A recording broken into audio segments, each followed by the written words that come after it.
Welcome back. I'm RealCopStoriesVideos.com, which apparently you're on right now. Over almost 380 cop stories, 7, 8, 9 minutes. Please look them up, and you're looking at them right now. They're fun. They're gross.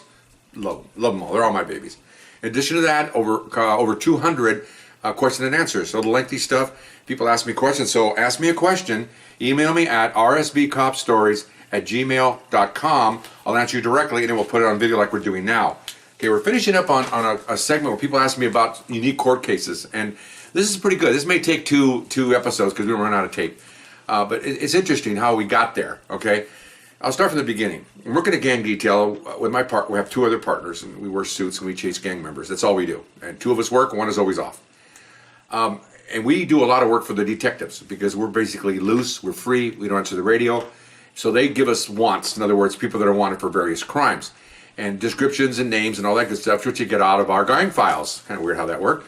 And so this is their job because they work during the day and they don't have the resources to go out and look for these guys. And we that's what we do. Okay. So this particular case, we'll look for a guy that had a tattoo of his nickname. I'm gonna give him the courtesy of mentioning his name, but he had a nickname that they called him tattooed on the small part just on the side of his neck below the collar line. Okay. It was handwritten, longhand or whatever. So, and he was a guy that was light-complected Latino guy and had light brown hair. I think he was a mix. I don't know what his parents were, but he was not a normal dark-haired, dark Latino man. He was a light-complected Latin. Anyway, so, they gave us the want. He's wanted for murder, okay, because they solved a crime with the help of some people downtown, and now they can't find him.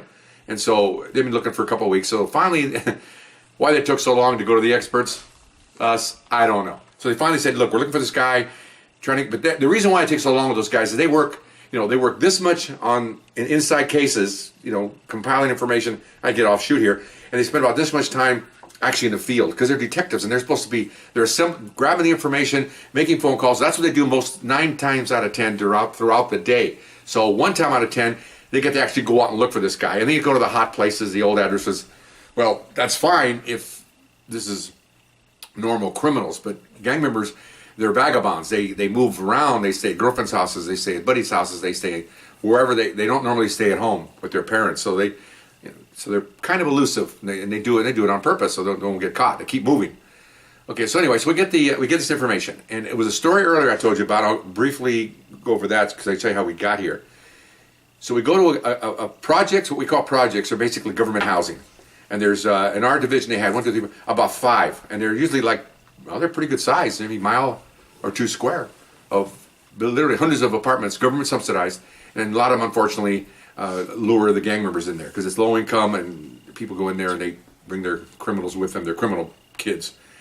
So, and of course, some of these areas have designated to be gang areas. You cannot go into certain places because that gang owns it, or they kind of walk around these areas and won't allow anybody else to go in there. They'll let the citizenry go in there because they know everybody, but any of the rival gang comes through there, they drive through, there's going to be a shootout, either shooting from the car shooting in, or if they see the car ahead of time, they'll run around, they usually hide their guns in the bushes and crap, and they'll run to them, and there'll be a shooting, a car to people, whatever. So it's pretty, I'm not sure if it's that way now. It was definitely there in the 70s and 80s, heavy. I mean, I'm sure it still is. You read about it all the time on TV and whatnot. Okay, so we got out, it's like early evening, not even dark yet, and we're going to check a gang area that he's supposed to hang out at. Okay, now we don't have radios on our hips, we're in suits and ties, and we start walking down these projects, and obviously people know who we are. Okay, we were 2 guys in suits. We're not gang members, we're cops. So we're kind of, the buildings are lined up like this, long, building with walkways between, and a big walkway down the middle. Okay, they're facing each other.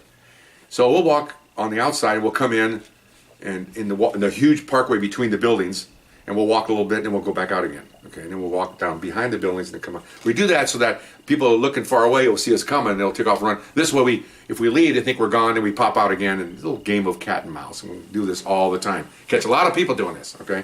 Because again, we were alphas. We like to do this sort of thing. Very dangerous. Anyway, beside the point. So, with this day, we're walking around, and we pop out, and there's like 4 guys sitting there on the ground, and they're gang members, okay? And so we walk up, and it's very low key because we don't want to escalate anything. We're very aware that they may have weapons on them, and want to make sure that, everything is kind of nice at the time. Okay, believe me, we are very aware of where our guns are on our hips and very aware that any moment this could go real bad.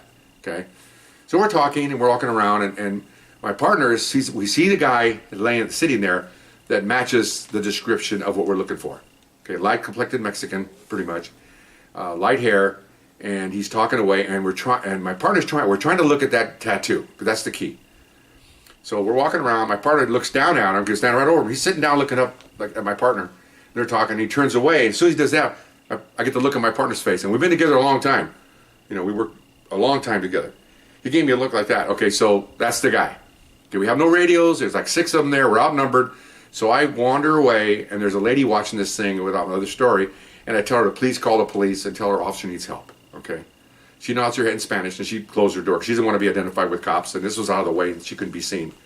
And I thought, oh, I hope she calls the cops. This could get ugly real fast. Okay, so they're talking, and you're at a point as officers that you have to do something. It's obvious from the criminals will look at you like, why are these officers still standing here? Why haven't they moved on? Why haven't they jacked us up? Why haven't they got our ID? We're just talking. We're trying to stall for time, okay? Because, again, we don't know what they're carrying. We don't know what they're packing, okay? So we're talking. And I don't think it's being afraid. I think it's just frugal on our part that why you want to escalate something when you don't really have to, okay, necessarily. Even though he's wanted for murder, you know, you don't want to overreact and start yelling and screaming, and pretty soon you might get jumped and you might have to shoot some people. And in those days, I don't know about it nowadays, we always felt that if we ever got surrounded, and I'm talking about the 3 of us, and a large number of people were screaming at us and coming at us, which has happened before, we're going to shoot a couple of them. There's no doubt about it. We already come up with a pact. And of course, if we go to get the murder suspect, we had planned this among ourselves, and they kind of touched that at the academy, is we'll get him in a neck lock, and guess who's going to be the shield? They tell you that. They can't do. I don't think they teach that now. It's too aggressive. It's too militaristic, whatever you want to call it. But we felt they taught us that you should use, if you got suspect, you're grabbing someone, and someone's coming at you with a gun, or you're being ambushed.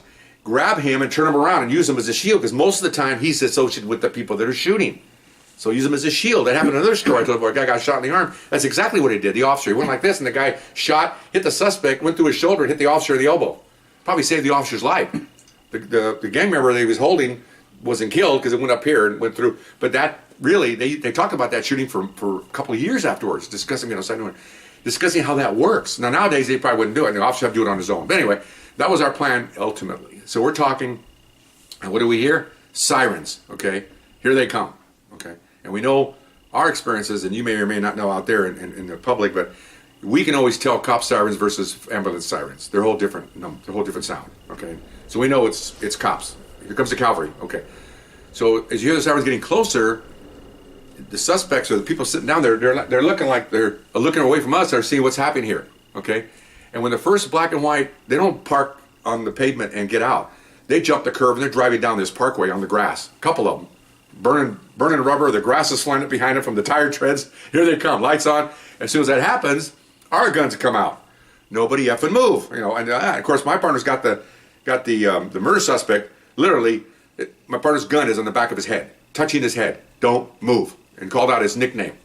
When he called out his nickname, the guy says, "Okay." He looked back. He responded to that. Okay, because we know who he is. So I got my gun out. The officers say when they responded, they saw us with our guns out with 6 guys, and they just completely blew up. They jumped out of the cars with shotguns. So everybody gets proned out. We get our guy. We got our guy. Cuff him. And so one of the supervisors pulls up. He's since passed away many years ago. Great guy. What's going on here? And I walk over to him and I say, "We got this." And he goes, "Oh, okay." He says, "You know what? Nobody has ID. Take everybody in." So everybody went to the station. I think out of the 6, I think 2 had warrants. A couple of them were warranted. So they booked 2. 3 were let go, and then of course we had our murder suspect. Okay, now I'll tell you how important this is. It's about 5:30 in the afternoon. Oh, the detectives are gone home for the day. The watch commander calls the head detective, and 4 of them come in. Okay, they come. This is important. You don't just book the guy in the jail and then leave. Why? I found out later, because they want to interview him as soon as possible, right after the arrest. Get him. He wasn't that shook up. He was like 21-year-old gang member, so he's been around the block. And the gun in the back of his head, he told us later he thought he was going to get shot. Okay, he told us that later. Whatever. Good. Okay, deal through strength. Anyway, so they came in and they they thanked the heck out of us. They gave us accommodation. I thought we were, best things to sliced bread and everything else and all that good stuff. I went back ultimately and gave the lady some candy and flowers for calling the police. That was nice to do that. You have to do that. She was just completely shocked that we would do that and thank her. I mean, you don't get thanks usually for that. And we did. So that's what happened that night. They took him in from us. They interviewed him, and then they ultimately put him in jail for murder. Here's where the court case comes in. And I had a purpose to the story, okay? But I want to lay down some foundation so you know where we're at here. I just want to all of a sudden we're in court. Okay, so 2 weeks go by, usually 2 weeks for the prelim. We get a subpoena, we go to court. No, they're not ready yet, and he's not going to do a prelim. They're going to go straight to a jury trial, okay?